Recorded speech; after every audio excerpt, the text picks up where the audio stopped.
Thank you so much for being with me on this CLEP Algebra video series, and we are now on Unit 2, Equations and Inequalities, and we're going to go ahead and talk about absolute value equations and absolute value inequality special cases. What are some of the things that we should look out for, and some of the things we should see and just automatically know what to do?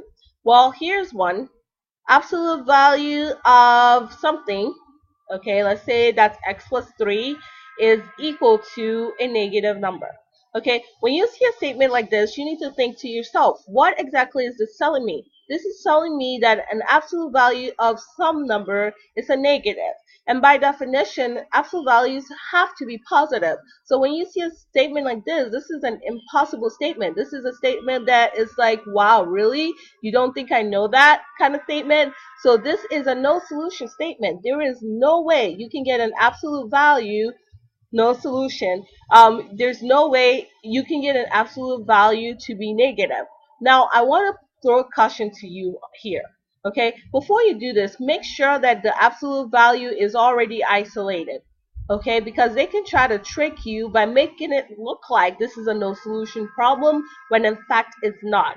For example, if you had something where it has absolute value x plus 3, let's go ahead and stick with that, divided by negative 2 is equal to negative 10. Okay, you might look at this problem and think, oh wow, that's a no solution problem. Why don't you give me something harder? But actually, this might not be the case. Before you can even make that judgment, you want to isolate the absolute value. So to isolate it, what I mean by that is you want to make this is the king, you want to get it by itself, okay? The negative 2 is keeping the king from being by itself. The negative 2 is being divided into the king. So to get rid of divide by negative 2, you want to multiply both sides by negative 2. Okay? Times negative 2 times negative 2. Now notice that our king, our absolute value, is isolated. Okay? And now this is telling me a statement that's true. Okay? The absolute value of the number is a positive 20. That's true. You can solve that. You can go through your steps. Isolate, we've already isolated. Okay? Isolate and split and solve. Okay, so I'm going to solve this quickly. Since this is not really the point that I'm trying to make for this section, I'm just going to solve it quickly. You can go backwards on the video to see the rest of this, okay, to know how to do this. You split this. X plus 3 equals 20. X plus 3 equals negative 20. The only thing I change is the second one now has a negative, okay? So yeah, this one makes sense because once you split it, you drop the absolute value. So you can go ahead and check that one on your own. All right, now let's go ahead and finish up on my point. So the first point is when absolute value equals a negative, once it's isolated, that's a no solution problem. That's impossible problem. Stop trying to trick me. Next. All right, let's see. What if you had the absolute value of a number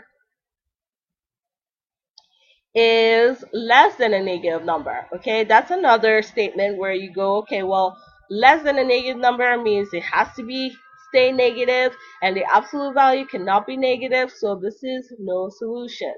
Okay. Also, if it was less than 0, any number that's less than 0 is a negative number. Negative numbers cannot be, absolute value numbers cannot be negative, so that's a no solution. Okay? Well, what if you had this one? What do you think? Absolute value of 2x is greater than negative 1. Okay, so let's give you 2 seconds to think. 1, 2. Okay, what do you think? Well, here's what I think. The absolute value is greater than a negative number. Well, absolute value is greater than a negative number. Absolute value is always positive, so absolute value will always be greater than a negative number. So this is a duh statement. Yeah, that's true. Okay, what are you trying to prove? That's true. That will always be true. So this is all real numbers.